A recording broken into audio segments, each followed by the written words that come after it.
आज है डे 2 दीघा का और हम लोग सुबह निकले हैं साइट सीइंग के लिए ब्रेकफास्ट करके। और फर्स्ट आई थिंक मोहना जाचिना ना first destination I think it's Mohana. तो देखते हैं कैसा लगता है और आप लोग भी चलिए हमारे साथ।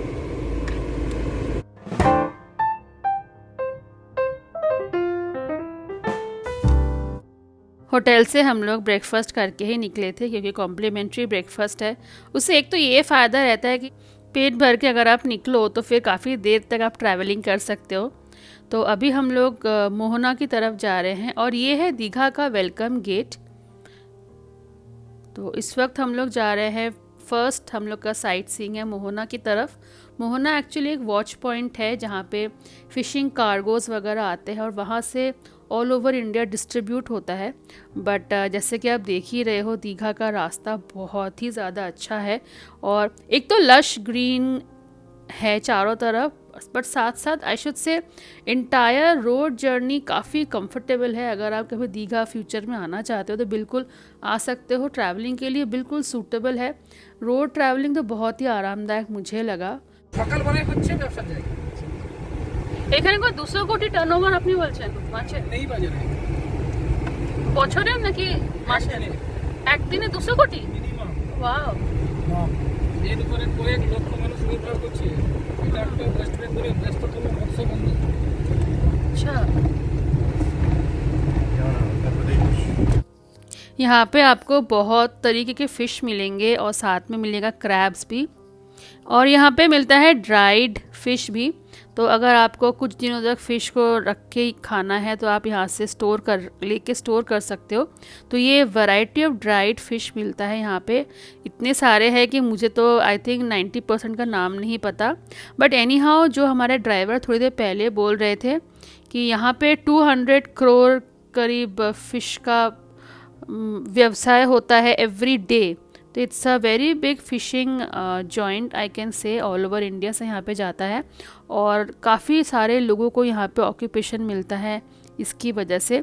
तो यहाँ पे इसलिए अलग अलग तरीके के लॉन्चेस, बोट्स सब आ रहे थे जहाँ से फ़िश के कार्गोज़ आ रहे थे। और उसके बाद जो आपने थोड़ी देर पहले ट्रक्स देखा था बाहर, उसके थ्रू से ऑल ओवर इंडिया ट्रांसपोर्ट होता है। और बीच में हम लोग को कई बार फ़ोटोग्राफ्स के लिए पूछ रहे थे कि अगर आपको फ़ोटोग्राफ खिंचवाना हो तो आप खिंचवा सकते हो। 30 रुपीज़ में एक पिक्चर उन लोग इंस्टेंटली खींच के दे रहे थे।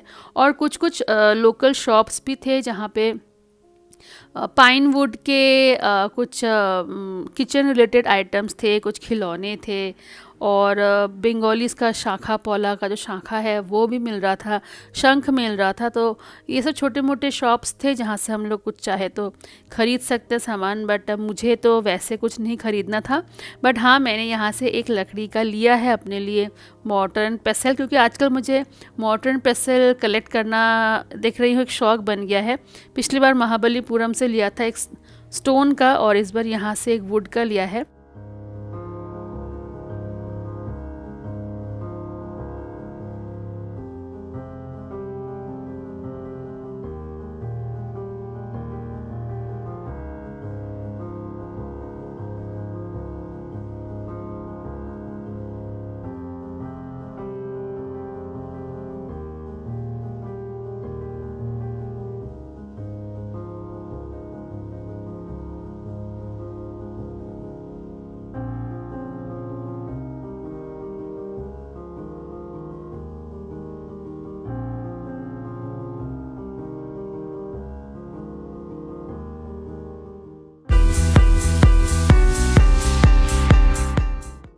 मोहना से अभी हम लोग जा रहे हैं मंदारमनी सी बीच।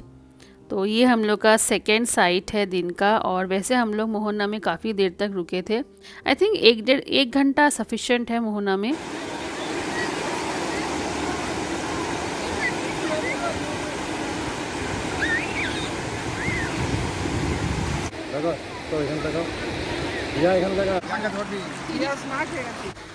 कल दीघा में जो हमारा होटल के सामने वाला बीच है वो काफ़ी स्लिपरी है, तो इसलिए हिया और माँ बाबा के लिए बिल्कुल भी वो सही नहीं था उतरना। बट यहाँ पे मंदारमनी में काफ़ी इजीली हम उतर सकते हैं, तो इसलिए सभी हम लोग उतरे थे बीच पे। हमारे घर के महारथी 1, महारथी 2 और महारथी 3। सी बीच के साथ ही लगा हुआ था ये छोटा सा ईटरी।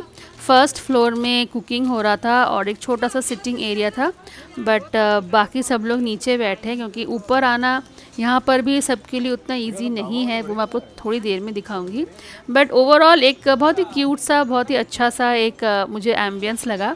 और ये है केकड़ा, जो कि इंग्लिश में क्रैब बोलते हैं हम लोग।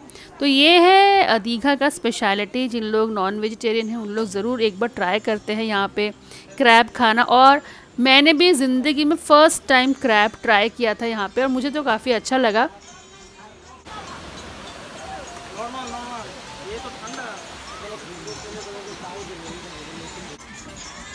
স্লো যাও, লেফটটা ভালো করে ধরো টাইট করে।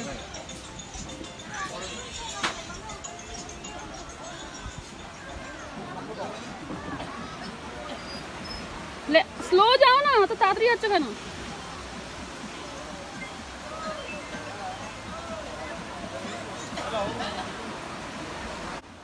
इसी सीढ़ी की थोड़ी देर पहले बात कर रही थी। हम लोग नीचे बैठे थे तो हमारे सामने एक बंदा धड़ाम से गिरा था यहाँ पे। काफ़ी स्लिपरी है, और क्योंकि सब गीले पैर में ऊपर नीचे कर रहे हैं बार बार, तो और ज़्यादा स्लिपरी हो गया, तो इसलिए मैं थोड़ा सा डर रही थी उतरते वक्त। इसलिए हिया और माँ बाबा नीचे बैठे हुए थे और हम लोग दोनों ऊपर जाके ऑर्डर दे के आए। ये है प्रॉन मसाला फ्राई, और उसके साथ हम लोगों ने ऑर्डर किया था पॉम्फ्रेट फ्राई, और मेन डिश है ये क्रैब मसाला। मंदारमनी सी बीच के पास यहाँ पे एक काफ़ी बड़ा मार्केट है। हर तरह के आपको शेल से रिलेटेड आर्टिफैक्ट्स मिलेगा, वुड से रिलेटेड काफ़ी सारे ट्रेज, यूटेंसिल्स फॉर कुकिंग या फिर यूटेंसिल्स फॉर सर्विंग मिलेगा। साथ में है काफ़ी सारे ऐसे ज्वेलरीज, जूट के बैग्स। जिन लोग स्ट्रीट शॉपिंग करना पसंद करते हैं उनको तो बहुत पसंद आने वाला है ये जगह।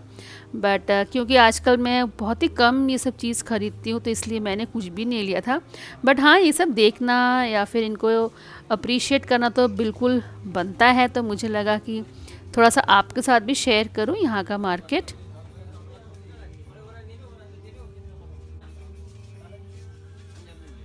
पूरा दिन हम लोग ने ये दोनों साइट सीइंग में ही निकाल दिया। उसके बाद हम लोग होटल जाके रेस्ट कर रहे थे, और शाम को सोमेन थोड़ा सा ये दीघा के पास वाले बीच में आए थे, और वहीं पे उसके सामने एक मंदिर में पूजा हो रहा था। तो इसी के साथ मैं करूँगी आज का व्लॉग एंड।